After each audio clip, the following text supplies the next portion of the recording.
कहानियाँ हिंदी।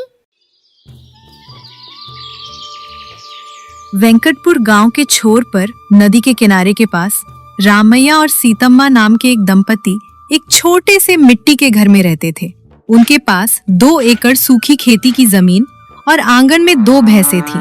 जो कुछ भी उनके पास था उसी में संतुष्ट रहकर वे एक दूसरे का साथ देते हुए शांति से जीवन बिता रहे थे।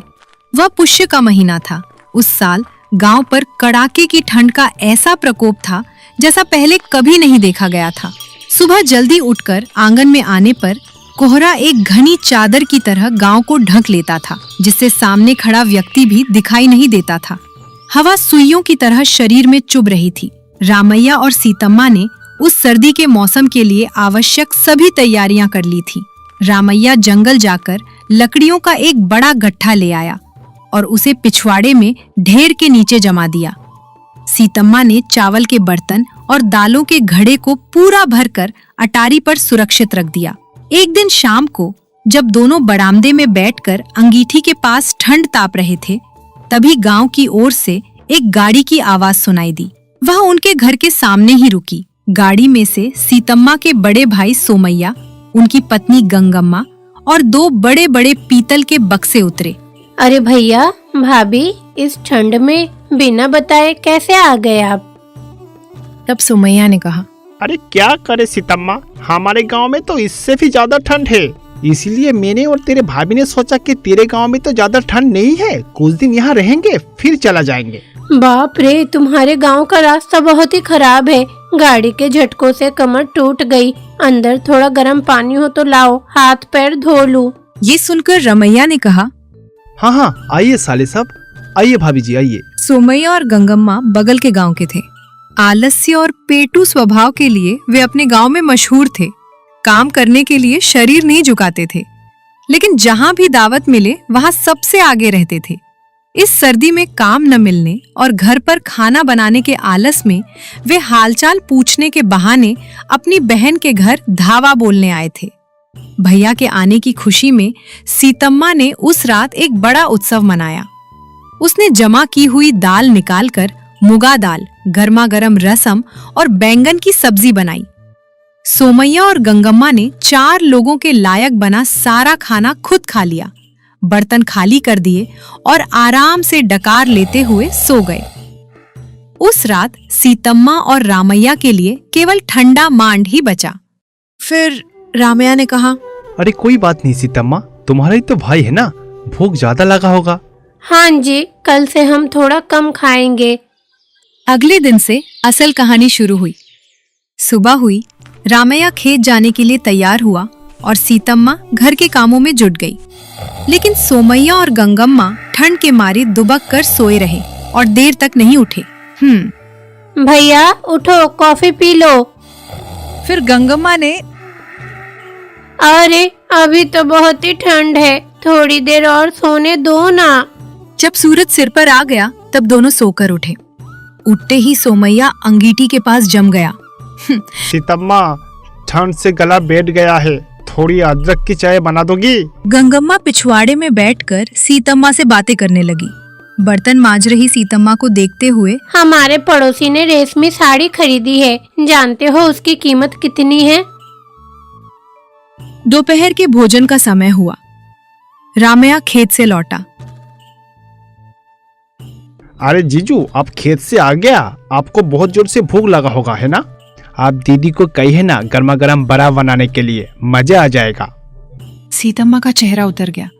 वड़े बनाने के लिए दाल पीसनी होगी और तेल चाहिए। तेल का डिब्बा भी खाली होने वाला था। फिर भी भाई ने मांगा है, इसलिए उसने उस ठंड में वड़े बनाकर परोसे।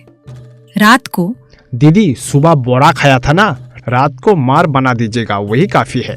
सीतम्मा ने खुशी खुशी मांड बनाया, लेकिन गंगम्मा, अरे सर्दी में ठंडा मांड क्या, मुझसे नहीं होगा, मेरे लिए थोड़ा गर्मा गर्म उपमा बनाओ। 2 दिन के बदले 4 दिन हो गए। 4 दिन से हफ्ता बीत गया। घर में लकड़ियों का ढेर आधा रह गया। चावल का बर्तन भी खाली होने लगा। उस रात रमैया ने सीतम्मा से कहा, देखो सीता, ये लोग 2 दिन कहकर आए थे, अब तो यहीं पर जम गया है।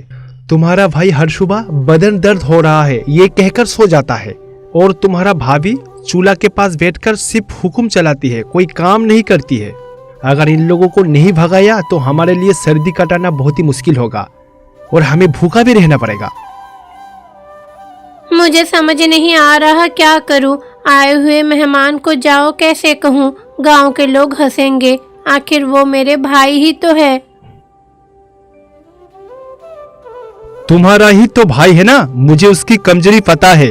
वो भूत से बहुत डरता है। भूत? हम उसको एक कहानी सुनाएंगे कि हमारे गांव में एक सर्दी का भूत रहता है। वो भूत हमारे गांव की छोर पर इमली की बगीचे में रहता है। हम कहेंगे जो लोग आलसिया है और खाने की शौकीन है उसी को ही पकड़ते हैं। क्या वे मानेंगे? देखो, हम बस उन्हें यकीन दिलाएंगे, तुम बस मेरी मदद करो। उस रात खाने की मेज पर रामैया और सीतम्मा गंभीर होकर बैठे। सीतम्मा, कल से दरवाजा बहुत ही मजबूती से बंद करना और सूरज ढलने के साथ साथ सभी को घर में रहना होगा। अरे जीजा जी, ऐसा क्यों? क्या चोरों की डर से ये सब करोगे? फिर रामैया गंभीर होकर कहा, चोर नहीं, चोरों से भी खतरनाक थे भाई। कल पड़ोस वाली सुब्बुडू को सर्दी वाली भूत ने पकड़ लिया था। सर्दी का भूत? वो कैसा है? आपको नहीं पता भाभी, ये पुष्य मास में ठंड जब बढ़ जाती है तब वो आता है। जो बिना काम किए आलसियों की तरह बैठा रहता है उसे ढूंढता है। ये सब तुम लोगों की अंधविश्वास है, हम लोग ये सब नहीं मानते। आपकी मर्जी भाई, हमें जो सावधानी बतानी थी हमने बता दिया। परसों सुब्बुडू ने भी यकीन नहीं किया, कल रात ठंड से कांपते हुए मर गया। सोमैया और गंगम्मा के चेहरे का रंग उड़ गया। उस रात खाना खाकर वे जल्दी सो गए। ठीक आधी रात सोमैया और गंगम्मा जिस कमरे में सो रहे थे उसकी खिड़की पर किसी के नाखूनों से खुरचने की आवाज आई।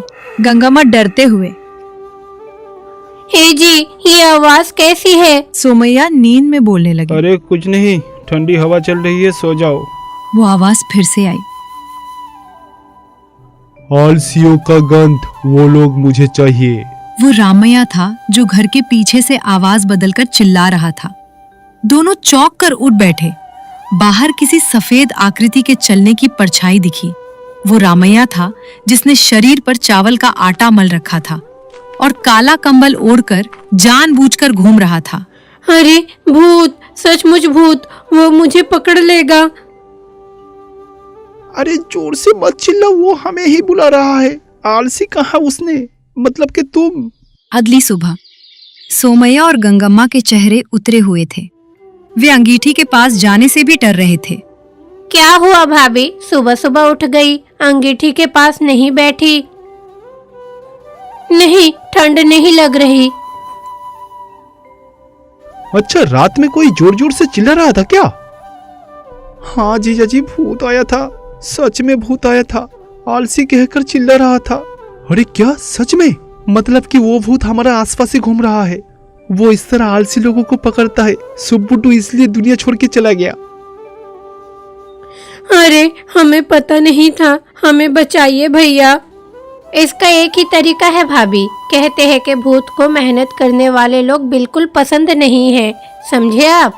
उस दिन सोमैया रामैया के साथ खेत पर गया। गंगम्मा सीतम्मा के साथ बर्तन मांजने और पिछवाड़े में गोबर उठाने बैठ गईं।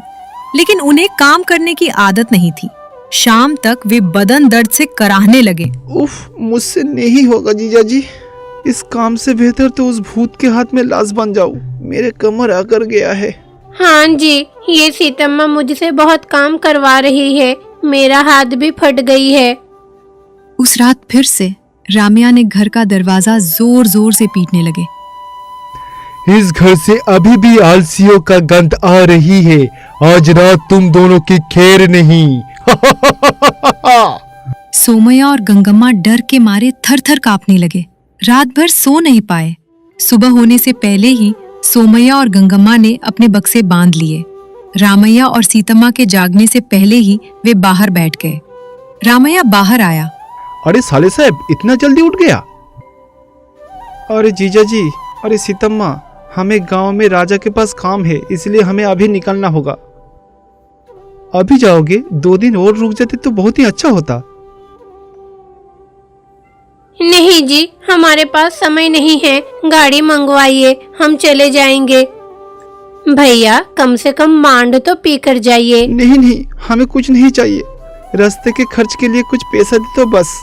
रामैया ने अपनी हंसी रोकते हुए 10 रुपए दिए। दोनों जल्दी जल्दी गाड़ी में चढ़े और गांव छोड़कर भाग गए। गाड़ी ओझल होने तक वे पीछे मुड़ मुड़ कर देखते रहे कि कहीं भूत फिर से तो नहीं आ रहा। उनके जाने के बाद रामैया और सीतम्मा खूब हंसे। देखा सीतम्मा, सर्दी के भूत के डर से कैसे भाग गया। हाँ जी, वैसे आपने भूत की एक्टिंग बहुत अच्छी की, मैं भी डर गई थी। असली रिश्तेदारों से पीछा छुड़ाने के लिए कुछ तो बुद्धि का इस्तेमाल करना पड़ेगा ना। अब हमारे पास लकड़ियाँ और चावल बच जाएगा और ये सर्दी बहुत ही मजे से कटेगा। उसके बाद दोनों खुशी खुशी अंगीठी के पास बैठे और बची हुई लकड़ियों की गर्मी से ठंड तापने लगे।